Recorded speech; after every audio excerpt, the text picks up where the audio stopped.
Hi, I'm Bob Tabor with Developer University. For more of my training videos for beginners, please visit me at devu.com. In this lesson, I want to spend a bit more time talking about some smaller syntax elements of the C# language that you need to master to understand how a properly formed line of code is constructed in C#.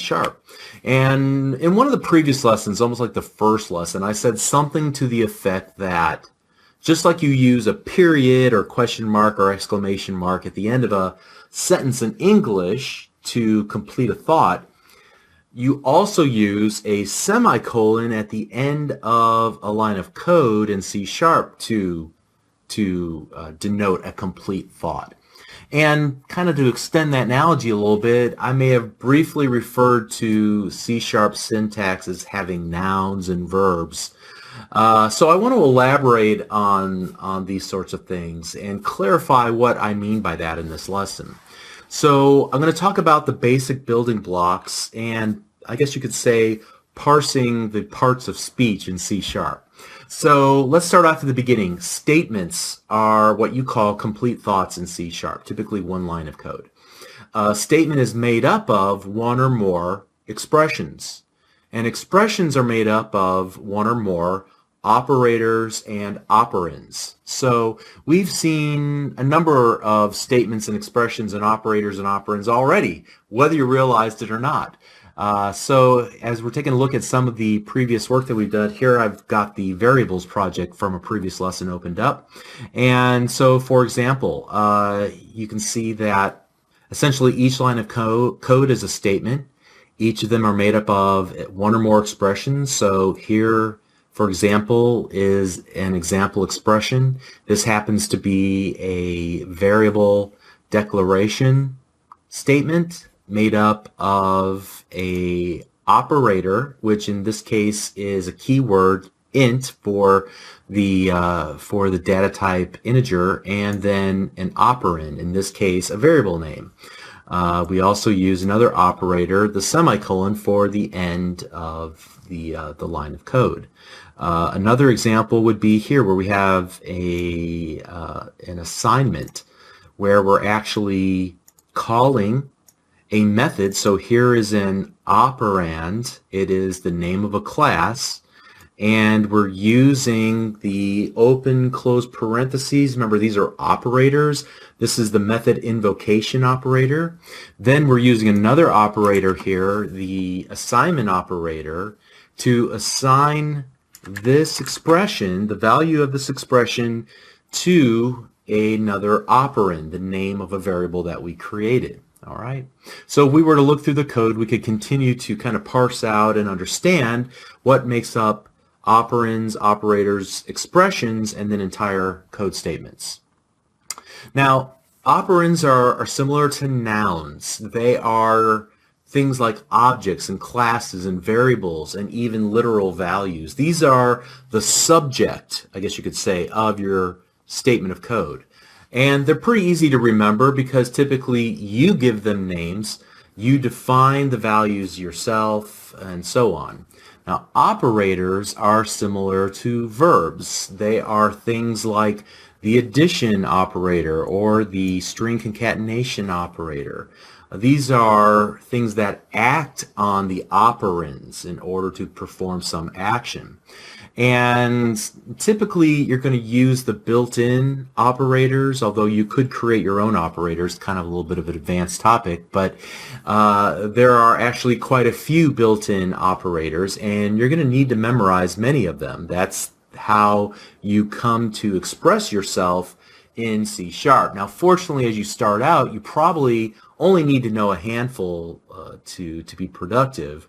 And so what I want to do in this lesson is to focus on a few that I think you're going to use probably 90% of the time as you begin learning, and you can obviously add to that list as we continue. So I'm going to actually present these in a rapid-fire fashion. I've created a very nonsensical application. You can open this up, download it from wherever you're currently watching this video or wherever you originally downloaded it from. I called this project Operators Expression Statements, and the application itself does absolutely nothing meaningful at all, okay?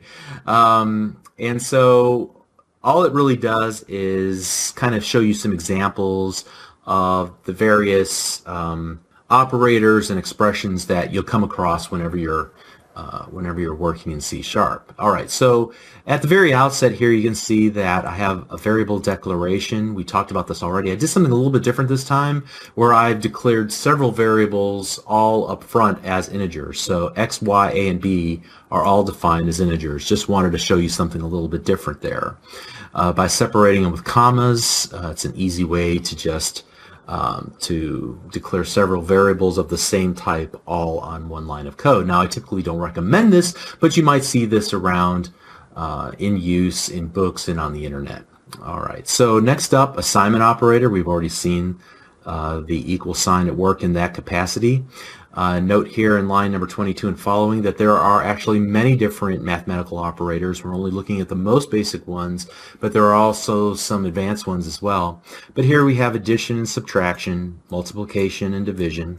And as I demonstrate here, you can use parentheses to actually change the order of operations. So these are not, in this particular situation, the parenthesis is not a method invocation operator. It's actually how you would typically use it in an algebraic or mathematical sense. You would use it in order to specify the order of operations. So perform this expression first, then this expression, and then take the result of those two and multiply them together in that third expression, and then assign them to the value of x. Okay.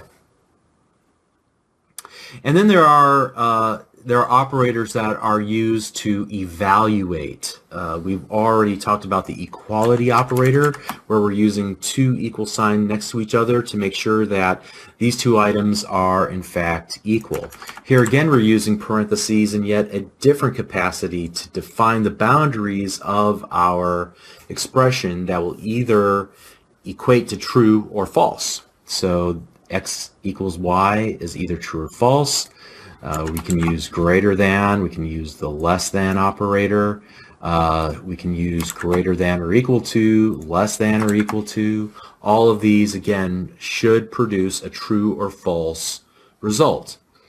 There are also two conditional operators that can be used to expand or enhance an evaluation, and they can be combined together multiple times, as I say here in the comments. So I could ensure that both x is greater than y is true and a is greater than b is true by using the logical AND operator. There's also an OR operator to say either x has to be greater than y or a has to be greater than b in order for this outermost expression to be true. All right, so here's the logical OR, two pipe characters next to each other. All right. So, and then I guess we've already talked about that inline conditional operator where we have some item that's being evaluated, and then if it's true, then we'll take the first value, and if it's false, then we'll take the second value.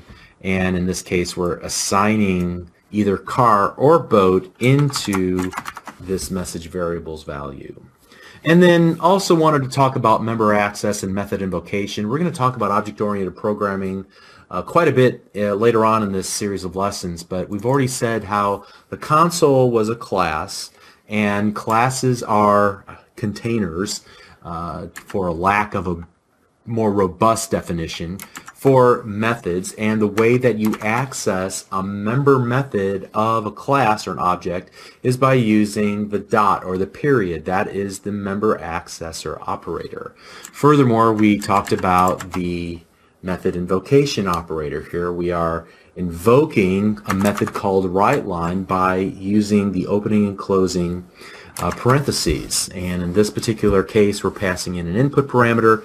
Again, we want to hold off and talk about input parameters and methods a little bit later. But as you can see, here's a number of different operators, and these are just what I would call a very baseline set. You need to memorize these so that you can express the most basic of C# commands and understand exactly what it is that you're trying to do. It's not an exhaustive list by any stretch of the imagination, but you will probably need these about 95% of the time.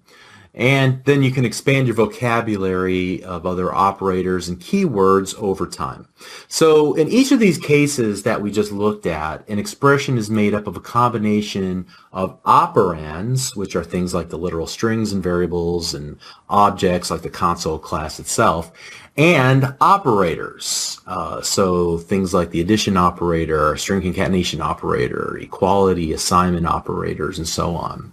And you use expressions then to form complete thoughts, statements in C#, which are how the actions or the instructions of an application are expressed to the compiler and ultimately to the .NET runtime, which executes your application. All right. So why am I telling you all of this? Why go through this little English lesson, parsing out the different parts of speech if you've ever had to take an English class? Well, it will help you to understand why this is not a valid statement in C#. You can't just type x plus y and then give it a end-of-line character and expect it to do anything. The C# compiler will look at that and say, what are you trying to accomplish here? Have you lost your mind? What do you want me to do with all this? So fortunately, in situations like these, as you can see, Visual Studio can catch these sorts of syntactical mistakes even before you attempt to run the application. And, if we were to hover our mouse cursor over the visual guidance here, the red squiggly line, you can see that the fundamental problem with this line of code is that only assignment, call, increment, decrement, and new object expressions can be used as a statement. So what's the problem here? Well, this is not a properly formed statement. We're not assigning, calling, incrementing, decrementing, or creating new object expressions. We're not formulating a complete thought, a good sentence. I mean, I could create an English sentence like this: the red ball, period. And you would say, the red ball does what? Who has the red ball? Okay. We can understand that just because you use words doesn't mean you're creating a complete thought or expression inside of the English language. Same thing is true with C#. All right, that's all I'm trying to say here. So for beginners, understand that there's a proper syntax, just like there's a proper grammar in the English language. Understanding this is really a big step towards solving your own problems whenever you're phrasing C# instructions that the C# compiler will understand and accept and ultimately compile into code that will be run by the .NET Framework. So here, let's recap what we talked about in this lesson. First of all, statements are complete instructions in C#. They consist of expressions. And a statement is like a sentence in the English language, and expressions are composed of things like nouns and verbs. In other words, operators and operands. The operands are things like nouns. They're the subject or what we want to do something with. And then there are the operators, which are more like the verbs. These will act on the nouns to perform some action. We said that operands are like variables and classes, literal strings. These are things that we get to name ourselves. They give the meaning to our application, whereas operators are, for the most part, built into the language, and we have to memorize them. And so to start off, you might use something like what I've given you here in the form of a project for a cheat sheet. But I think you might just be able to walk your way through and rationalize your way through now that you understand that there's a proper way to format a line of code. You might say, okay, what do I need to do here? And you might be able to reason your way through the operands and the operators. I'm going to need a variable to contain some values. And so once I have created that variable in memory, now I'm going to need to assign it to something. Now, how am I going to get to that something? I'm going to need to take another variable and this literal value, and I'm going to need to add them together with an operator. And hopefully you get the idea there. Okay. Okay, so I hope that this was a useful exercise. I think it's useful for beginners to understand that there are syntax rules, and they're not so unlike what you're already familiar with. maybe they look a little bit different than your typical English sentence, but they still have to make sense. And they have to perform an action, they have to do something. And so when you see errors, sometimes it's because you type something incorrectly, and then sometimes it's you may not be using the right forms of speech, in a sense, in order to express that complete thought in C#. Okay, so let's pick it up in the next lesson. We'll see you there. Thanks.